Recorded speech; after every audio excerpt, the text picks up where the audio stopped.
Alright, so today my RWF9A BK Arrowhead BK version is finally done enough for me to want to show it off. I've been showing you guys sneak previews. This is the guy, the R-9 Arrowhead in a wonderful black version, but I went and painted it. So R-Type is a game that I grew up with. One of the first games I had on the Master System, and I really enjoyed it a lot. I played it a lot, even as young as 5-6 years old, just playing hours and hours of this game. I was never really that good at it. I did get to the last level a few times and then just got stuck. The difficulty level at this late game is really hard. So I was no expert, but it was something that I enjoyed playing. So obviously when I found out that they came out with model kits of this series, I had to pick one up. And I'm like 90% sure that I actually did a review on this before, but I might have just taken pictures and uploaded them on Twitter or Instagram, which you can always look me up on. I know I've taken pictures of it before. When I built it, it was about 2 years ago, so I probably skipped over it because I knew I planned on painting it. Now, I did buy the black one, and you can tell this one obviously isn't black, except for the hood. The canopy is a different color than the normal one. I think it looks really sleek with a dark color. But normally this one looks like this. And even looking like this, all of that red isn't actually red from the box. Anything that is red is actually just monotone. There are only very few sprue colors. There's black, dark gray, and even darker gray. And then, of course, the orange that you get here. These are gray, but they're supposed to be darker if you use the BLK version. Like I said, this is the RWF9A BK, the black version.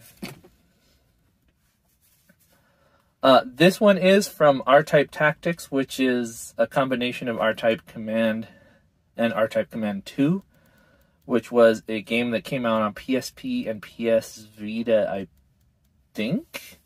They are strategy games, which I'm actually terrible at, but it introduced a lot of new concepts to R-Type, and it did become very popular over in Japan.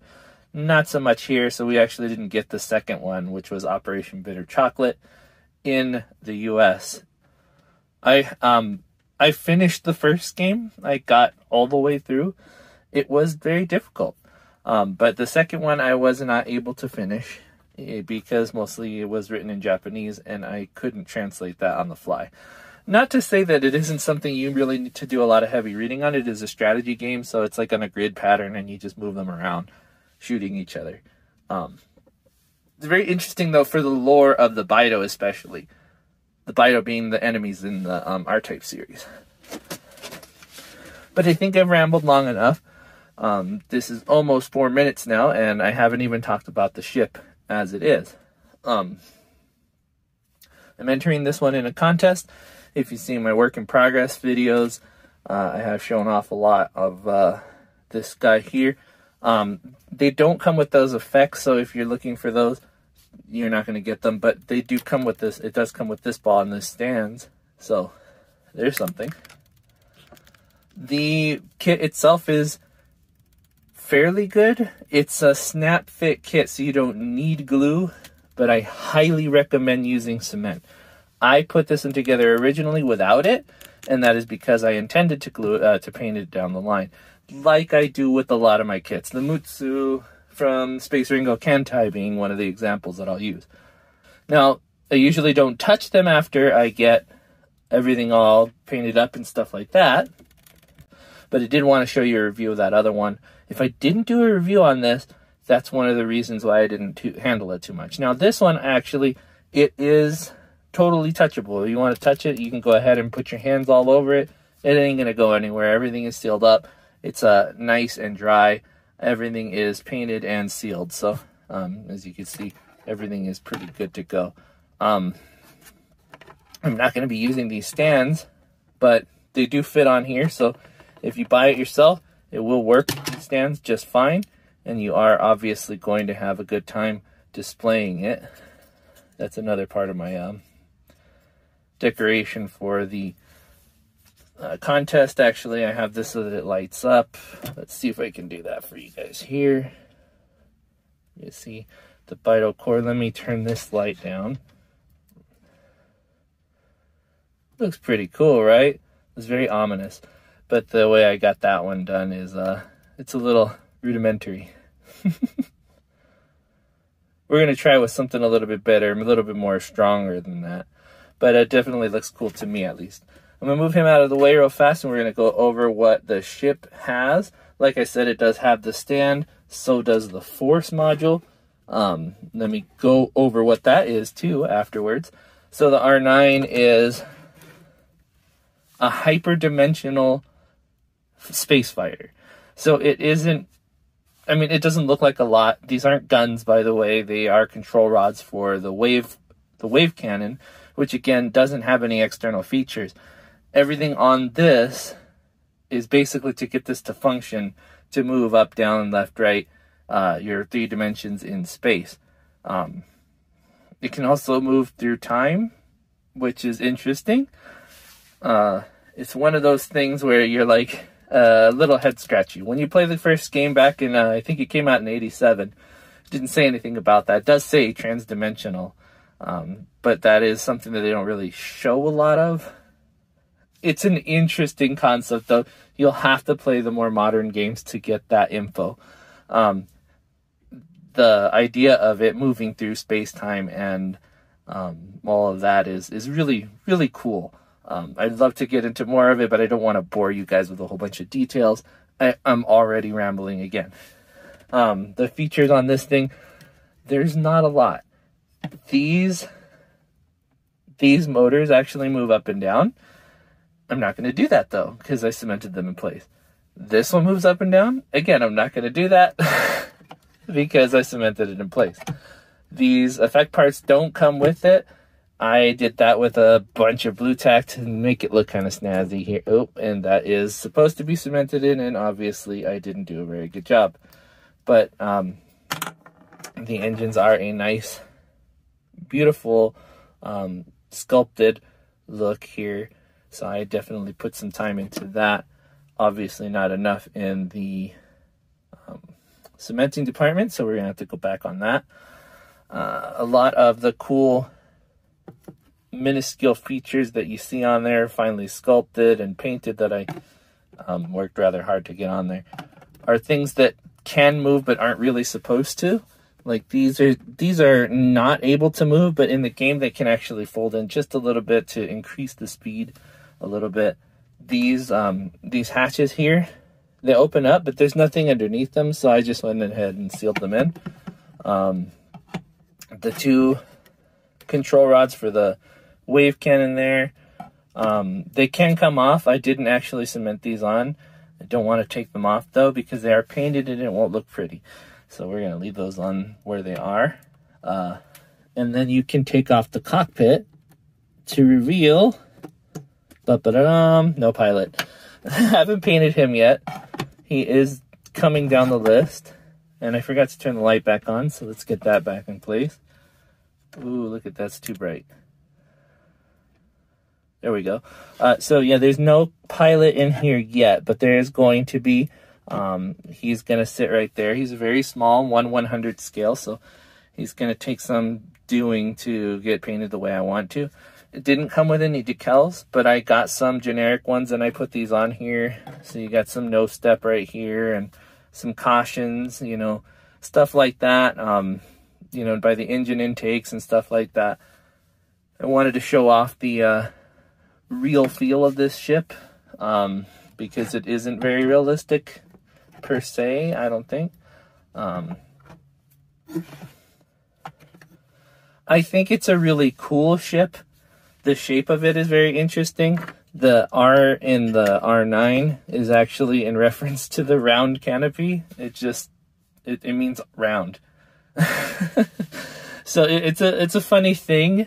You know, it's one of those kind of goofy ideas that they came out with, and they just kept it going, you know.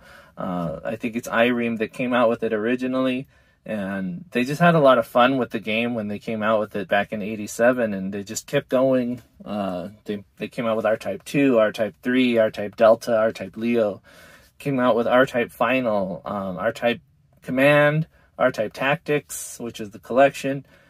They're all the way up to R-Type Final 2, which they actually came out with another kit of, which is supposed to be better than this one.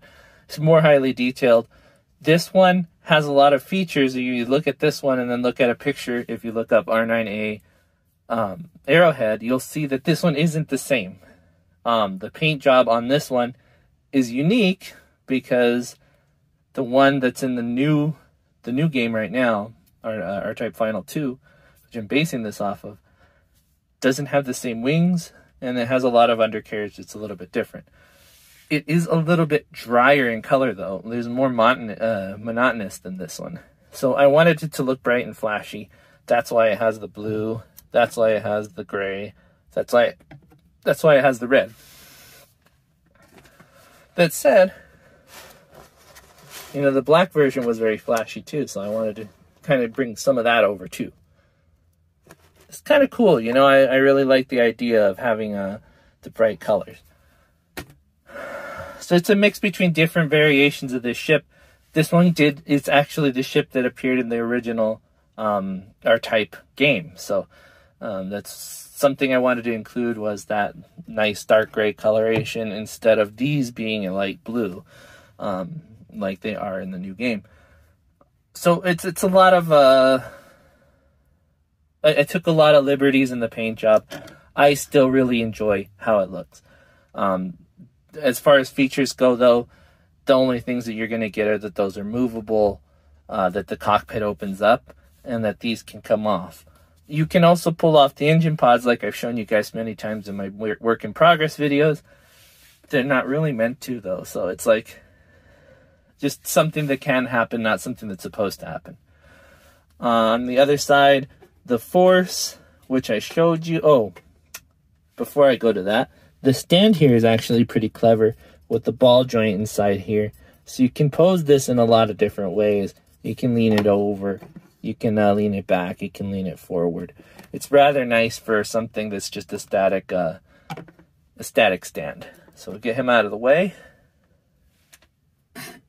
All right, and this is the Force module. This is a standard Force, actually, which is something interesting about the newer games. There's different Force modules that change the amplitude of your laser, the frequency of your laser to get more power, different powers, etc. This one is just a standard, so you get the three effects. You get a crawling seeker, which if it hits walls, it crawls along. You get a reflecting beam that splits your beam three ways, and they bounce back and forth. And then you get the air wave, which is kind of like a helix wave that goes straight forward, and it doesn't really do anything. Like, there's nothing fancy about it. But it's nice and pretty and red and blue, so another reason why I chose the red and blue color scheme on this thing. The other thing is that this thing glows in the game. If you bring it into dark areas, it lights up the area around it, which is why I put the light in there. This doesn't do anything it's not supposed to. These control rods do move a little bit in and out, and that is because they are barely attached to the sphere itself. I cemented them in, but it would be very easy to pull them out because the attachment point is very thin. It's just micro small. So I'm just leaving that as is. It is pretty sturdy, pretty resilient. I can stand it on there. You can move them in and out pretty easily. And then, it's one of those things. And then I did, like I said, put the light in there. So that's something different. It's not actually drilled in either. I just kind of glued it to there so that it's like lensed in. I didn't want to ruin the ball because I really like the way it looks. And then it doesn't come like this. It's more transparent, but it does have a metallic fleck. I did paint this, actually, with a transparent orange, and then I put a yellow layer over that one in random places, and then I coated that in gold, which kind of made the effect of the swirls lost. But it still looks nice, I think, in my opinion. The gold did kind of overpower everything, though. It's still transparent, though, so if you went through here, you could definitely see through it. Let me turn this up. You could see through it pretty well. It's pretty cool. I really did like that that item. I did like that it was included in the model. It is something that you couldn't forget. Definitely something unmistakable about R-Type versus some other shmups. So with all that said, I am sure you guys would like to see a scale versus some of the other kits that I have. So I'm going to pull out my high-grade Gundam. That's my Gundam base Gundam, my GBN Gundam, whatever his name is. Again, I'm still never going to get that correct on the first try. It is a 1/100 scale kit. It is pretty big for what it is. We're going to go ahead and see. Compared to the high grade, though, it is right about the same size in mass. Here he is next to the little Alto. You can see the Force is just about as tall as he is. Pulling out a 1/100 scale kit. Here it is with the Jinrai. It's funny, there are actually mecha units inside here. I'm going to put a picture on the screen or maybe a little video. I did upload a video of the gameplay, so you might be able to see that one. I'll link that in the description. Here it is with the Alex Gundam, my master grade. You can see the size is pretty impressive. If it was a fighter jet, it would be a rather large one. Something really cool about having a giant ship, though, all under your command, because there's only one person that's supposed to be in there. Lest I forget, my little 124 scale guy, this is Nero. Just a little guy compared to this big ship. Alright, a couple other things. Here is the little pilot person. He is a little tiny guy. Sits in there quite nicely. He's just chilling on his seat right here. Ready to be painted. Quite a small little fella. But beyond that, there's a lot to be said about the gameplay. Definitely go through that one if you've ever been curious about the game. But the model itself is from Plum.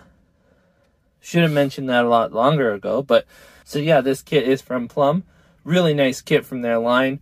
I've seen a lot of the other stuff they came out with, and they actually did the Raiden 5 one that I did before, and I really praised that one versus this one. I thought that was much better done right out of the box. But it is a nice kit. Don't get me wrong. That said, it was really expensive for what it is.